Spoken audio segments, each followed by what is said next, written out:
नमस्कार, मैं रवीश कुमार। सऊदी अरब घबरा गया है। उसने अमेरिका पर दबाव डालना शुरू कर दिया है कि होर्मुज में ब्लॉकेड हटा ले।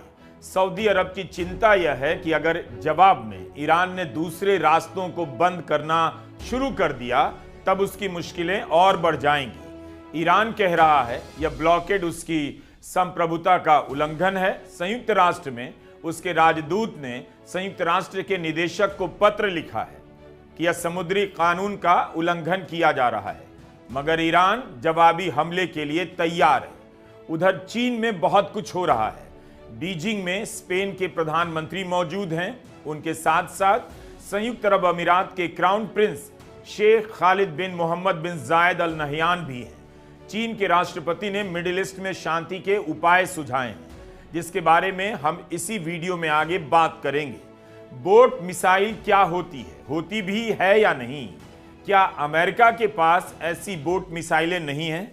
ईरान ने यह वीडियो जारी किया है। छोटी छोटी नावों का बेड़ा, फुर्र से भागती हुई नावें जिनसे मिसाइलें दागी जा सकती हैं। अगर ईरान मिसाइल दागने वाली नावें बना सकता है तब तो टेक्नोलॉजी के गुरु इसराइल को फूंक से उड़ने वाली मिसाइलें बना लेनी चाहिए थी। ईरान के मुंबई कॉन्सुलेट ने यह वीडियो जारी किया है। रेड बीज, ईरान का कहना है फारस की खाड़ी की लाल मधुमक्खियां तैयार हो रही हैं। ट्रंप दावा करते रहे कि ईरान की नौसेना खत्म कर दी गई। अब उन्हें पता चलेगा कि जब झुंड हमला करता है तब कैसे उन्हें गिरा सकता है। अभी तो सिर्फ ट्रेलर है, पिक्चर अभी बाकी है।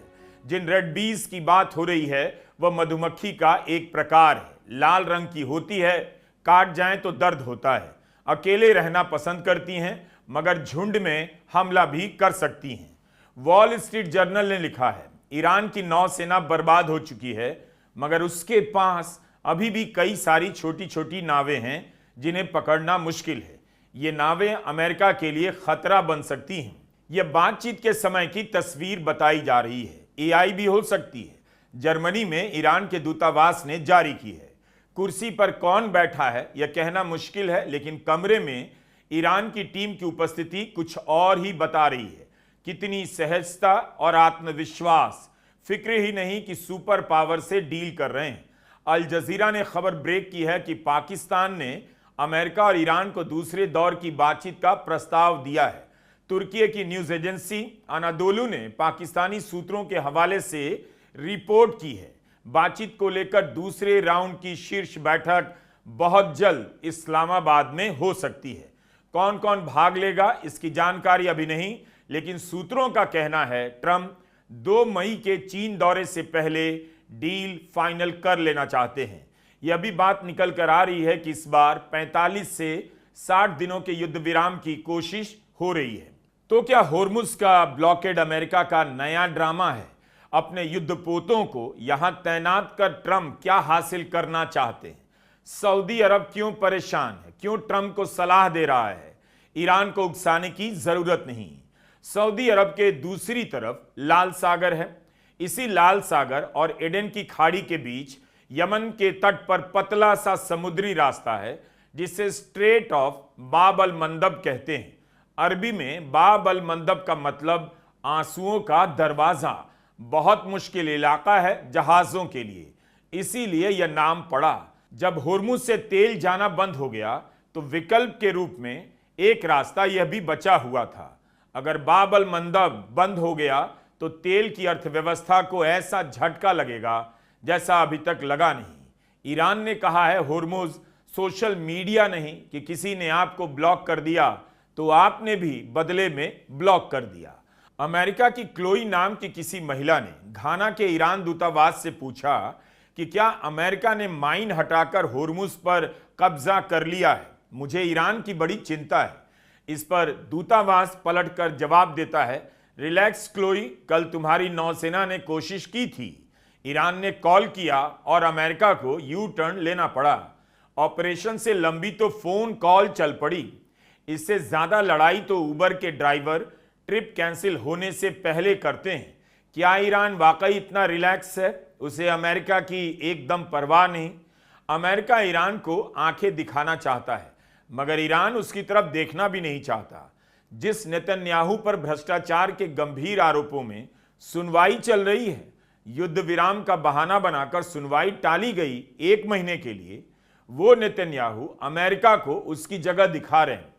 कह रहे हैं युद्ध को लेकर ट्रंप का प्रशासन उन्हें हर दिन रिपोर्ट करता है। जेडी वांस ने इस्लामाबाद बातचीत से लौटते हुए अपने विमान से उन्हें फोन किया और बातचीत के बारे में जानकारी दी। साफ है नेतन्याहू अमेरिका को कुछ नहीं समझते और जो भी एक्सपर्ट कह रहे हैं ट्रंप खुद से फैसला ले ही नहीं सकते। शायद उनकी बात सही लग रही। अब सवाल उठता है, क्या चीन इस इलाके में कुछ बड़ा कूटनीतिक प्रयास कर रहा है?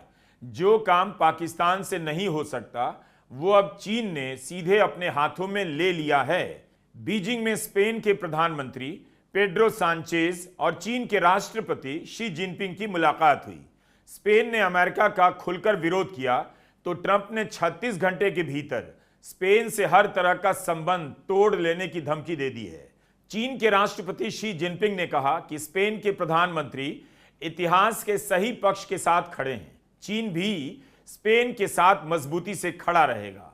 पिछले 3 वर्षों में स्पेन और चीन एक दूसरे के काफी करीब आए हैं। यूरोप के देशों में चीन का सबसे करीबी दोस्त स्पेन माना जाता है। सांचेज से बातचीत में शी जिनपिंग ने कहा कि जंगल के कानून का विरोध होना चाहिए। इसके लिए स्पेन और चीन को मिलकर काम करना चाहिए। दुनिया में बेहतर बातचीत की जरूरत है ताकि विश्वास कायम हो सके और कानून का पालन हो। मिलकर बहुध्रुवीय व्यवस्था की रक्षा करनी होगी और दुनिया में शांति और विकास के लिए काम करना होगा। बीजिंग में संयुक्त अरब अमीरात के क्राउन प्रिंस शेख खालिद बिन मोहम्मद बिन जायद अल नहयान भी मौजूद हैं। शी जिनपिंग और क्राउन प्रिंस के साथ बैठक हुई। यह भी हो सकता है कि खाड़ी के देश चीन की तरफ देखने लगे हों। शी जिनपिंग ने अबू धाबी के क्राउन प्रिंस के सामने 4 बिंदुओं का प्रस्ताव रखा है।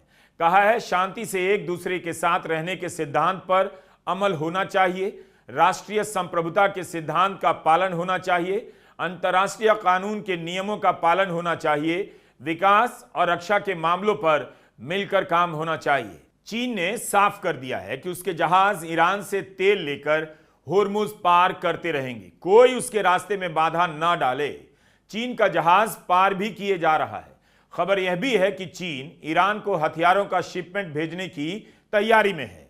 अमेरिका के खुफिया विभाग के अनुसार किसी तीसरे देश के रास्ते या हथियार भेजे जा सकते हैं ताकि पहचान उजागर ना हो। चीन पर नजर रखी जानी चाहिए, मगर भारत के प्रधानमंत्री नरेंद्र मोदी कहां हैं? बंगाल के विधानसभा के ग्लोबल चुनाव में व्यस्त हैं, रील बना रहे हैं। बंगाल चुनाव को देखते हुए संसद में महिला आरक्षण को लेकर कुछ बड़ा होने जा रहा है ताकि मतदान से पहले महिलाओं के कल्याण का मुद्दा